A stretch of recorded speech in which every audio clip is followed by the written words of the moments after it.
हावी होने का प्रयास करना है। जब आप नहीं चाहते कि आपकी ज़िंदगी में कोई हावी हो, आप क्यों किसी की ज़िंदगी में इतने हावी होंगे?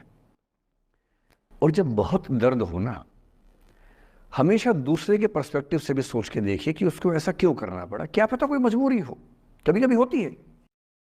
मैं बुद्ध की मजबूरी सोच के परेशान होता हूँ कई बार, और फिर मैं सोचता हूँ कि काश यशोधरा जैसा व्यक्तित्व सबका होता।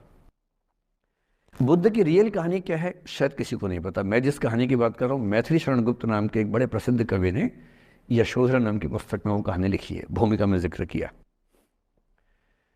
बुद्ध बचपन से ही थोड़े से वैरागी किस्म के व्यक्ति थे। उनकी कुंडली देख के एक ज्योतिषी ने बताया भी था। माता पिता बहुत परेशान थे, शुद्धोदन उनके पिता का नाम था। माता पिता ने बहुत कोशिश की कि इस बच्चे का मन विरक्त न हो। अच्छा महल बनवाया, सारी सुविधाएं दी।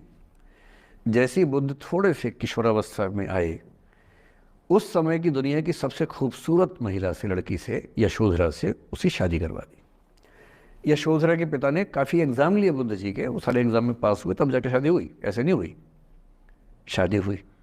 तो बुद्ध भी ठीक था, रमे रहे उस जीवन में। बेटा हुआ उनका राहुल।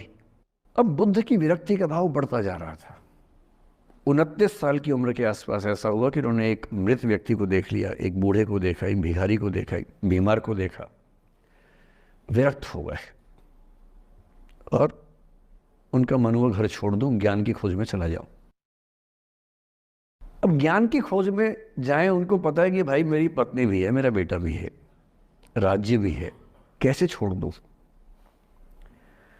छोड़ना जरूरी है। अंदर की आवाज है कि छोड़ो, तुम इस चीज के लिए नहीं बने हो, तुम्हारा स्वधर्म कुछ और है। बाहर की जिम्मेदारी है कि छोड़ नहीं सकते। मैं अनुमान करता हूं कि बुद्ध ने शायद अपने पिताजी से कहा हो कभी कि पिताजी मैं बहुत परेशान हूं, छोड़ना चाहता हूं। तो पिता ने समझा बुझा के मना किया होगा कि बेटा शोभा नहीं देता, ऐसा मत करो।